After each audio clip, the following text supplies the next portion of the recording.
যাদের উপর রোজা ফরজ, এক নাম্বার হচ্ছে তাকে মুসলিম হতে হবে, কারণ মুসলিম ব্যতীত অন্য কারোর উপর রোজা ফরজ নয়। মুসলিম ব্যতীত অন্য কারোর উপর রোজা কি ফরজ নয়।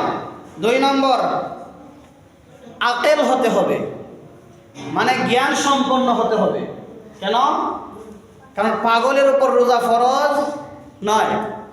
যার জ্ঞান নেই, কারণ পাগলের উপর শরীয়ত চলে না, তার উপর শরীয়ত নেই। পাগল, মস্তিষ্ক ঠিক নেই, তারপর কি হবে না? রোজা ফরজ হবে না। 3 নম্বর, বালেগ হতে হবে। কি হতে হবে ভাই? বালেগ। ছেলে মেয়ে উভয়ই বালেগ বালেগা হতে হবে।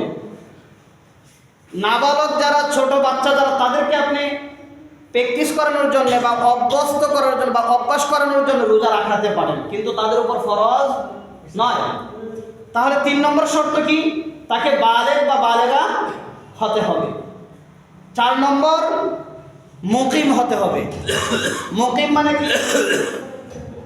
নিজ বাড়িতে বা নিজ শহরে অবস্থান করে তাকে মুকিম বলা হয়। তার জন্য তার উপর রোজা ফরজ। মুসাফিরের উপর রোজা ফরজ নয়। মুসাফির অবস্থায় সে রোজা রাখবে না, পরে আদায় করে নিবে, কিন্তু তখন সে রাখবে না। তাহলে রোজা কাদের উপর ফরজ? 4 শ্রেণীর মানুষের উপর রোজা ফরজ। কথা বুঝতে পারলেন? 4 শ্রেণীর মানুষ।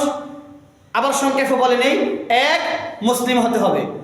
2, জ্ঞান সম্পন্ন হতে হবে, পাগলের উপর শরীয়ত নেই। মস্তিষ্ক ঠিক থাকতে হবে, জ্ঞান থাকতে হবে। 3, বালেগ বা বালেগা হতে হবে। নাবালকের উপর রোজা ফরজ না, অভ্যাস করানোর জন্য রাখাতে পারেন। 4, মুকিম ব্যক্তির উপর রোজা ফরজ।